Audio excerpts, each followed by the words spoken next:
जय हिंद मेरे प्यारे दोस्तों, आई एम सपना। वेलकम टू कंपटीशन साला। आज टॉप 50 करंट अफेयर्स का पूरा डिस्कशन करेंगे, क्योंकि जो मैंने टॉप 200 क्वेश्चन शुरू किए थे बहुत ही इंपॉर्टेंट है। तो वो फर्स्ट पार्ट में 50-60 क्वेश्चंस थे लगभग। आज वाले वीडियो में लगभग 50 क्वेश्चंस हैं, तो वो जो कि आने वाले एग्जाम्स के लिए बहुत ही इंपॉर्टेंट है। कोई भी एग्जाम्स की तैयारी कर रहे हो आप, जैसे कि आर का है, पेट का एग्ज़ाम है, यूपी पुलिस का भी लगा हुआ है, आने वाली है जल्दी से नोटिफिकेशन। तो उसके लिए किसी भी एग्ज़ाम्स की अगर आप कोई भी इंडिया की कोई भी परीक्षा की तैयारी अगर आप कर रहे हो तो आपके लिए ये इंपॉर्टेंट होगा। कोई भी कॉम्पिटिटिव एग्ज़ाम्स की अगर आप प्रिपरेशन कर रहे हो तो उसके लिए बहुत इंपॉर्टेंट होने वाला है ये सेगमेंट। तो आइए फिर हम शुरू करते हैं। आइए पहला क्वेश्चन देखते हैं। इसमें थोड़ा सा दिख नहीं रहा है पर मैं बोल दे रही हूँ। इनमें से किस देश ने जो है प्रधानमंत्री नरेंद्र मोदी को the grand cross of the legion of honour से सम्मानित किया था?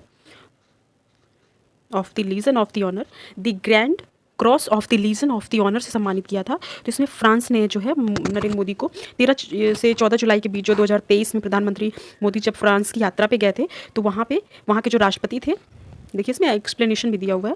फ्रांस के राष्ट्रपति मैक्रोन ने मोदी को फ्रांस के सबसे बड़े नागरिक, ये ध्यान दीजिएगा, ये फ्रांस का सबसे बड़ा नागरिक और सैनिक सम्मान है, the grand cross of the legion. जैसे हमारे यहाँ भारत रत्न होता है ना, भारत रत्न, तो भारत रत्न, फिर उसके बाद पद्म विभूषण जो नागरिक सम्मान होता है लोग दिया जाता है, पद्म विभूषण होता है, फिर पद्म भूषण होता है, फिर उसके बाद पद्मश्री होता है। तो वैसे ही वो फ्रांस का सबसे बड़ा सैनिक सम्मान है, the grand cross of the legion of honour से सम्मानित किया गया है। वो कहाँ का है? वो फ्रांस का है। आइए नेक्स्ट क्वेश्चन देखते हैं। किस राज्य में महिलाओं को आर्थिक रूप से आत्मनिर्भर बनाने के लिए मुख्यमंत्री लाडली बहना योजना शुरू किया गया है? तो वो हमारा मध्य प्रदेश है।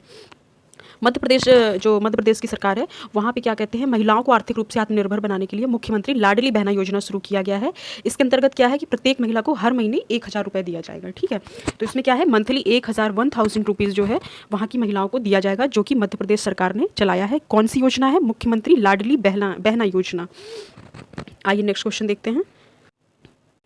नेल्सन मंडेला अंतर्राष्ट्रीय दिवस किसकी स्मृति में मनाया जाता है? तो इसमें देखिए, महिलाओं को बराबर का अधिकार, लोकतंत्र के लिए संघर्ष, सामाजिक भेदभाव को खत्म करना। तो इसका राइट ऑप्शन हो जाएगा लोकतंत्र के लिए संघर्ष।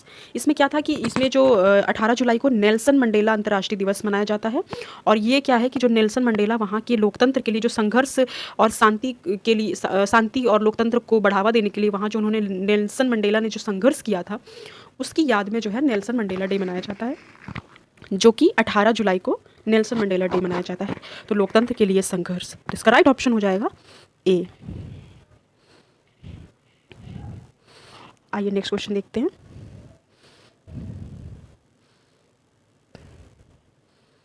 G20 देशों के श्रम संबंधी समूह श्रम 20 की शिखर बैठक हाल ही में कहाँ आयोजित की गई है? तो इसमें क्या है कि पटना जो सिटी है वहाँ पे श्रम 20 की शिखर बैठक आयोजित की गई है। जो G20 देशों के श्रम संबंधी समूह, जो श्रम 20 की नाम से था, तो उसकी बैठक जो है बिहार की राजधानी पटना में आयोजित की गई है। तो इसका राइट ऑप्शन हो जाएगा पटना। ये थोड़ा सा एरर है, तो यहाँ पे एरर क्या, मिसप्रिंट मतलब मिसप्रिंट हो गया। तो आइए नेक्स्ट क्वेश्चन देखते हैं। पटना, ये देखिए यहाँ पे है। आइए नेक्स्ट क्वेश्चन देखते हैं। 21 जून 2023 को 9वां अंतर्राष्ट्रीय योग दिवस कौन सा था? 21 जून को जो मनाया गया था वो 9वां अंतर्राष्ट्रीय योग दिवस है। इसमें से कौन से कथन सत्य हैं? तो इसमें क्या है, ये पहला है, इस दिवस का राष्ट्रीय कार्यक्रम जबलपुर में आयोजित किया गया। सेकंड है, प्रधानमंत्री नरेंद्र मोदी राष्ट्रीय कार्यक्रम में मुख्य अतिथि थे। थर्ड है, इस वर्ष का विषय है योगा फॉर वसुधैव कुटुंबकम। तो इसमें राइट ऑप्शन हमारा हो जाएगा 1 एंड 3। इस दिवस का राष्ट्रीय कार्यक्रम जबलपुर में आयोजित किया गया था, ये सही है। इस वर्ष का जो थीम थी ना, जो योगा 21 जून को जो मनाए थे, उसकी थीम थी योगा फॉर वसुधैव कुटुंबकम। आप सभी को याद होगा G20 की अध्यक्षता इस बार भारत ने की थी, जो कि बहुत ही मतलब मेज़बानी बहुत अच्छे ढंग से की गई है, जिसकी अप्रिसिएशन पूरे विश्व भर में रही है। तो उसकी थीम भी थी ना वसुधैव, योगा, जैसे कि वसुधैव कुटुंबकम वाली जो थीम थी, वही थी योगा फॉर वसुधैव कुटुंबकम, यहाँ भी है। तो फर्स्ट एंड थर्ड हमारा सही हो जाएगा। और जो कि इसकी प्रधानमंत्री मोदी राष्ट्रीय कार्यक्रम में मुख्य अतिथि नहीं थे, यहाँ पे हमारे उपराष्ट्रपति जो वाइस प्रेसिडेंट है जगदीप धनखड़, वो इस समारोह के मुख्य अतिथि थे। तो आप लोगों को याद रखना होगा कि अगर पूछ लेता है क्वेश्चन कि प्रधानमंत्री ने अध्यक्षता की थी, उसकी जो कार्यक्रम को होस्ट किया था, तो वो गलत हो जाएगा। वो वाइस प्रेसिडेंट जो हमारे उपराष्ट्रपति जी हैं, जगदीप धनखड़ जी, उन्होंने इस समारोह में मुख्य अतिथि थे। और योगा फॉर वसुधैव कुटुंबकम, एक विश्व एक परिवार के रूप में सबके कल्याणकारी जो है, तो ये इसकी थीम थी। तो फर्स्ट एंड थर्ड हमारा सही हो जाएगा, सेकंड गलत हो जाएगा। आइए नेक्स्ट क्वेश्चन देखते हैं। देखिए, संयुक्त राष्ट्र ने खुले में समुद्री में जीवन की रक्षा के लिए पहली संधि को अपनाया। संयुक्त राष्ट्र ने खुले समुद्र में समुद्री जीवन की रक्षा के लिए पहली संधि को अपनाया। इस संधि के मुख्य उद्देश्य क्या हैं? तो जैव विविधता की रक्षा करना, कार्बन उत्सर्जन को रोकने में मदद करना, ग्लोबल वार्मिंग का मुकाबला करना। तो ये हमारा तीनों सही हो जाएगा, फर्स्ट सेकंड थर्ड तीनों जो है हमारा ऑप्शन सही हो जाएगा। क्या है कि संयुक्त जो हमारे जो समुद्री जीव होते हैं, जो वहाँ की जो देखिए सबसे ज़्यादा जैव विविधता कहाँ पाई जाती है? सबसे ज़्यादा जैव विविधता हमारी समुद्र में पाई जाती है, जो समुद्र के अंदर जीव जंतु होते हैं। तो वो वहाँ पे सबसे ज़्यादा जीव जंतुओं की संख्या पाई जाती है, जीव जो छोटे छोटे जीव होते हैं। और तो क्या है कि ग्लोबल वार्मिंग की वजह से इतना ज़्यादा टेम्परेचर ज़्यादा हो जा रहा है कि वहाँ के जीव धीरे धीरे मर रहे हैं, ठीक है।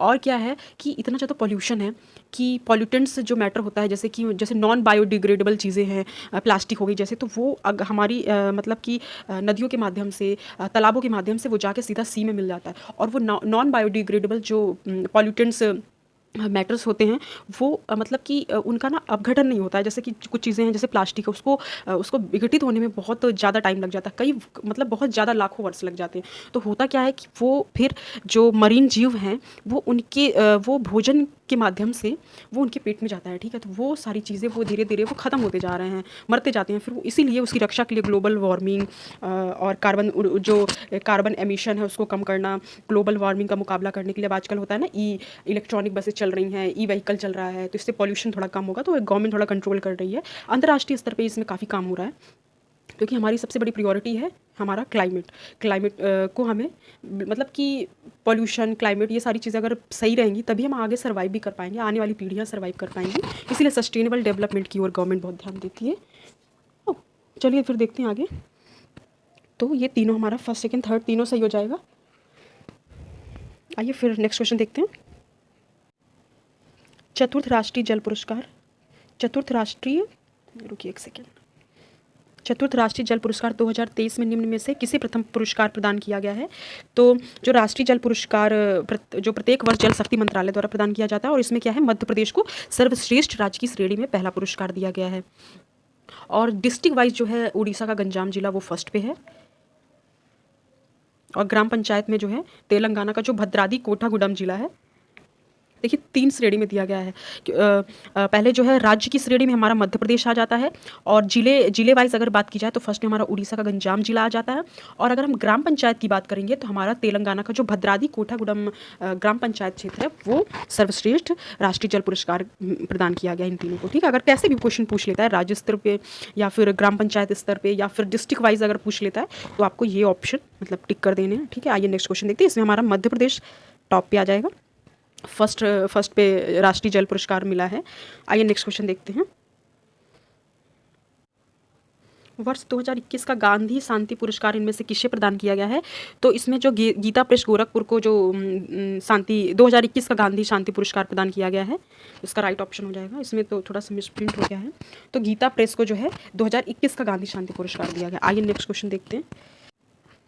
भारत विश्व बैंक के लॉजिस्टिक प्रदर्शन सूचकांक 2023 में 139 देशों की सूची में किस स्थान पर है? तो भारत विश्व बैंक जो देखिए वर्ल्ड बैंक जो है ये लॉजिस्टिक प्रदर्शन सूचकांक जारी करता है। मान लीजिए क्वेश्चन कभी पूछ सकता है, इंडेक्स जैसे आती नहीं है तो उसमें पूछता है कि इसको कौन जारी करता है। तो जो लॉजिस्टिक प्रदर्शन सूचकांक होता है, लॉजिस्टिक परफॉर्मेंस इंडेक्स को कौन जारी करता है? तो वर्ल्ड बैंक जारी करती है। और इसमें इस बार भारत 38वें स्थान पर है, 38 स्थान पर इंडिया इस बार पहुँच गया है। और इसमें क्या है ना कि जैसे कि इसमें निवेश, जैसे कि इन्वेस्टमेंट और शिल्प के क्षेत्रों में मतलब भारत ने काफ़ी अच्छा काम किया है। इस वजह से लॉजिस्टिक परफॉर्मेंस इंडेक्स में इस बार इंडिया की जो है रैंक वो इम्प्रूव हुई है। तो 38वें स्थान पर इस बार इंडिया पहुंच गया है। 139 देशों की सूची में 38वां स्थान तो काफ़ी अच्छा है, तो इसका राइट ऑप्शन हो जाएगा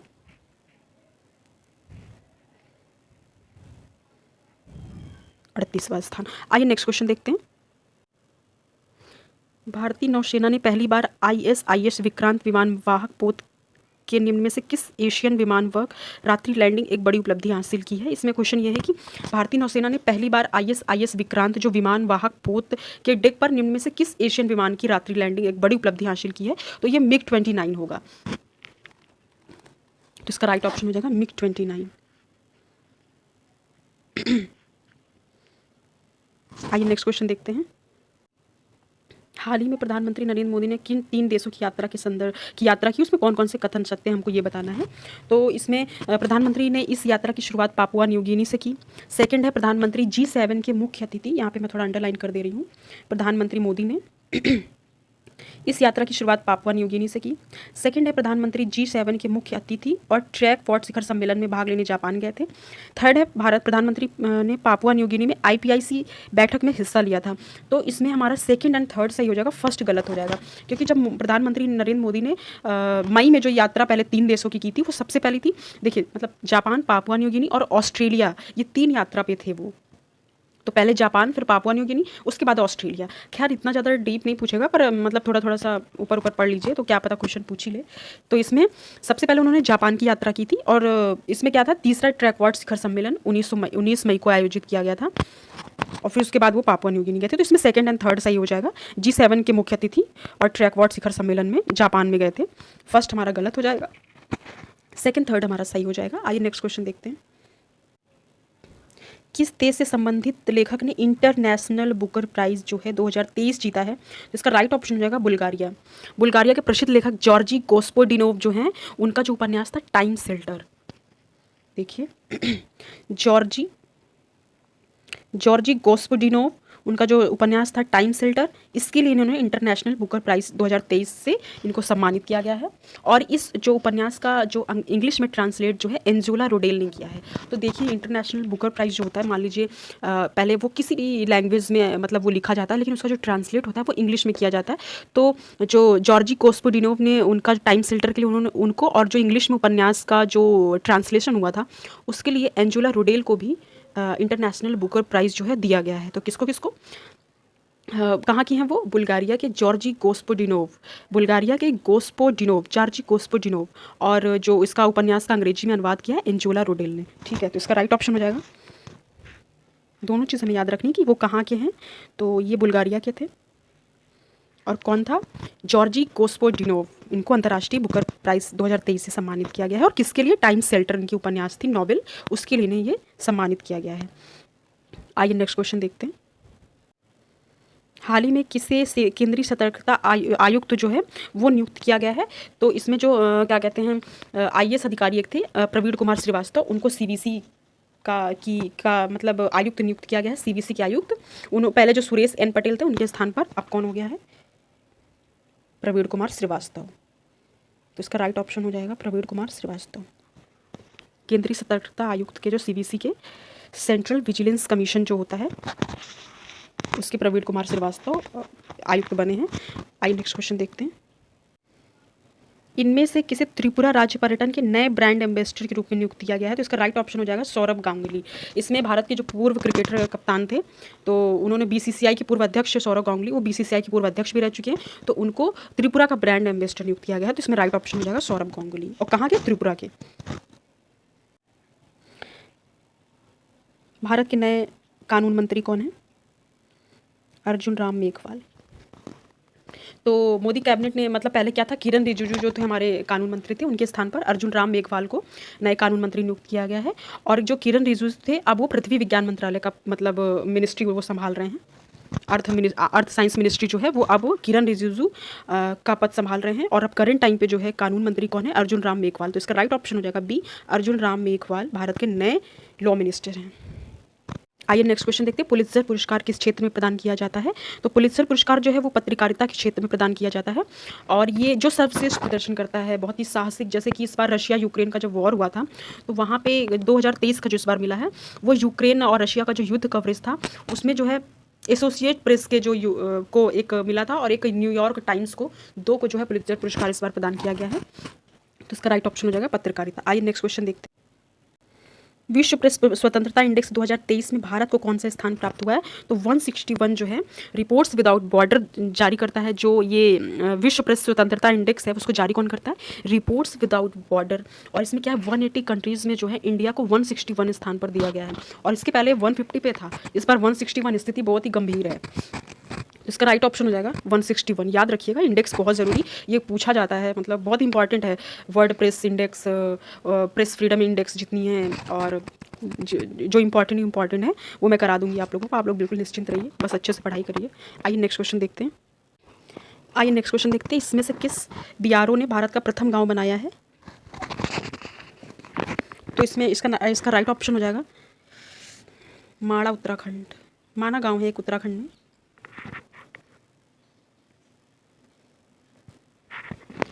तो माणा गांव जो उत्तराखंड में है उसे भारत का अंतिम गांव माना जाता है। तो सीमा सड़क संगठन जो बीआरओ है ने अब इसे भारत का पहला भारतीय गांव के रूप में घोषित किया गया। तो ये क्वेश्चंस मतलब ये सिर्फ करंट का क्वेश्चन हम नहीं है, ये बहुत इसकी रेलेवेंस बहुत है। ये आगे आने वाले टाइम में जो है कोई भी अगर पेपर आपका परीक्षा होती है तो उसमें ये क्वेश्चन पूछा ही जाएगा कि भारत का प्रथम गाँव जो कि माणा उत्तराखंड है। तो इसका राइट ऑप्शन हो जाएगा माणा उत्तराखंड। आइए नेक्स्ट क्वेश्चन देखते हैं, भारत के साथ किस देश ने द्विपक्षीय समुद्री अभ्यास स्लीनेक्स 23 में हिस्सा लिया है? तो जो स्लीनेक्स 23 एक्सरसाइज होती है वो भारत और श्रीलंका के मध्य होती है और कहाँ पे आयोजित की गई थी? कोलंबो में आयोजित की गई थी। और इसमें नेवी दोनों देशों की नेवी जो है दोनों एक्सरसाइज मतलब साथ में एक ज्वाइंट एक्सरसाइज है भारत और श्रीलंका की। और कब हुई थी? अप्रैल में 2023 में। कहाँ पे हुई थी? कोलंबो में हुई थी स्लीनेक्स। इसका राइट ऑप्शन हो जाएगा भारत और श्रीलंका की स्लीनेक्स 10वां संस्करण था और कहाँ पे? कोलंबो में हुआ था। आइए नेक्स्ट क्वेश्चन देखते हैं, नाटो का 31वां सदस्य कौन बना है? तो फिनलैंड जो है, नॉर्थ अटलांटिक ट्रीटी जो ऑर्गेनाइजेशन है उसका फिनलैंड जो है 31वां सदस्य बना है। तो ये क्वेश्चन भी बहुत इंपॉर्टेंट है। मतलब टर्की और हंगरी ने भी इसमें मतलब इसका सदस्य बनने के लिए अप्लाई किया था पर अभी उनको ये मंजूरी नहीं दी गई। तो इसका राइट ऑप्शन अभी फिलहाल में फिनलैंड है। तो 31 नाटो में 31 सदस्य हैं टोटल।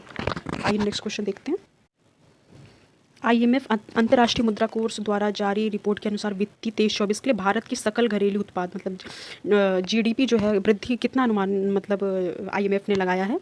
तो इसमें क्या है कि जो आईएमएफ की हाल में ही रिपोर्ट आई थी उसमें क्या था कि 2023 में भारत जो है 2.8% और 2024 में 3% रहने का अनुमान मतलब आईएमएफ ने दिया है।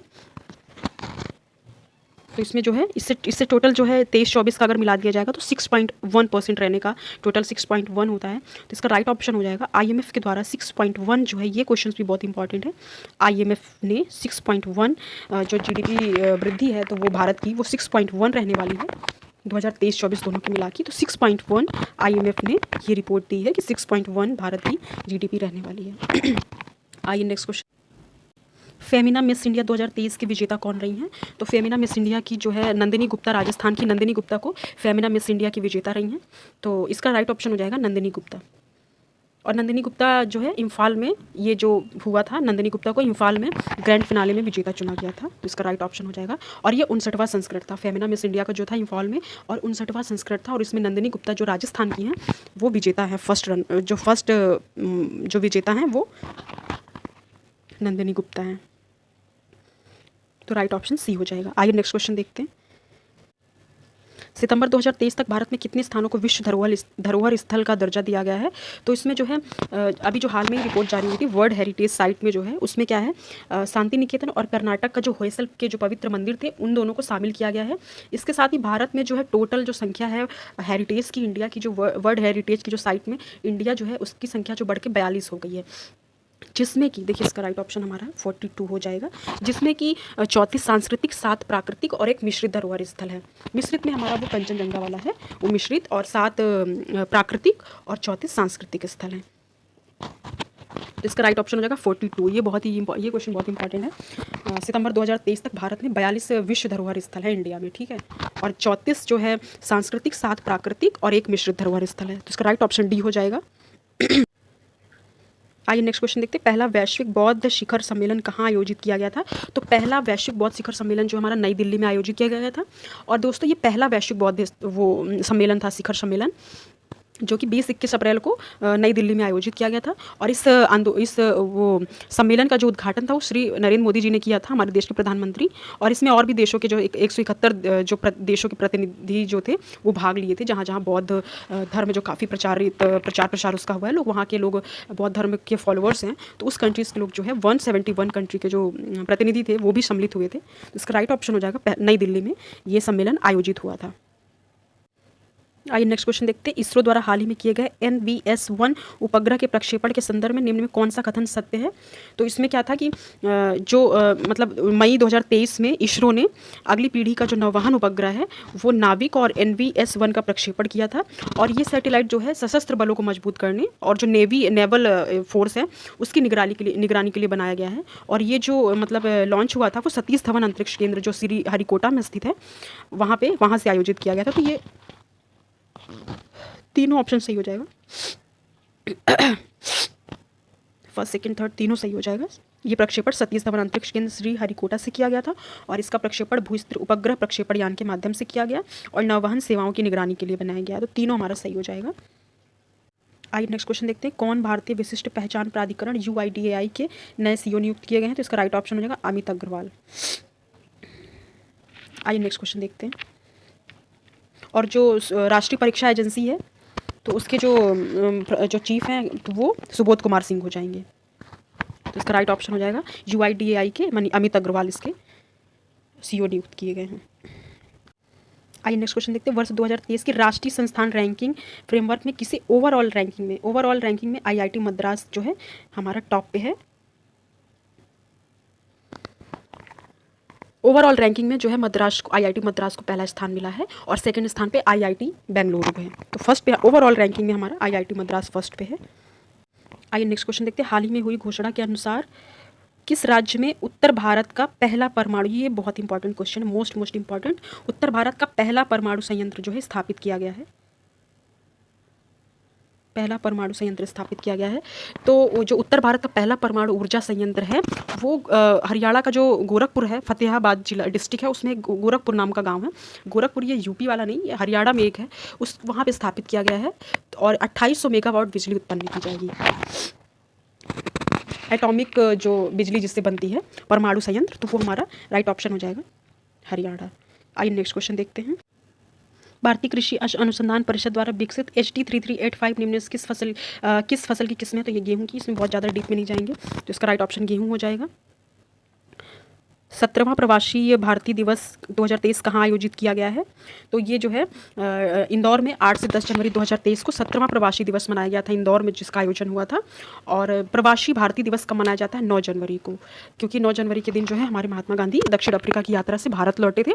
इसके उपलक्ष्य में प्रवासी भारतीय दिवस मनाया जाता है। और हमारा जो 17वां प्रवासी भारतीय दिवस इस बार जो मनाया गया था 8 से 10 जनवरी के बीच में, और कहाँ मनाया गया था? इंदौर। तो हमारा राइट ऑप्शन हो जाएगा इंदौर।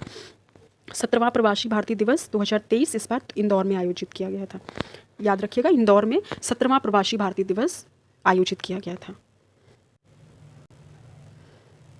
इंदौर में 17वां प्रवासी भारतीय दिवस 2023 आयोजित किया गया था। इसका राइट ऑप्शन हो जाएगा डी, इंदौर। आइए नेक्स्ट क्वेश्चन देखते हैं। दादा साहब फाल्के अंतर्राष्ट्रीय फिल्म समारोह 2023 में किसी बेस्ट फिल्म का पुरस्कार मिला है?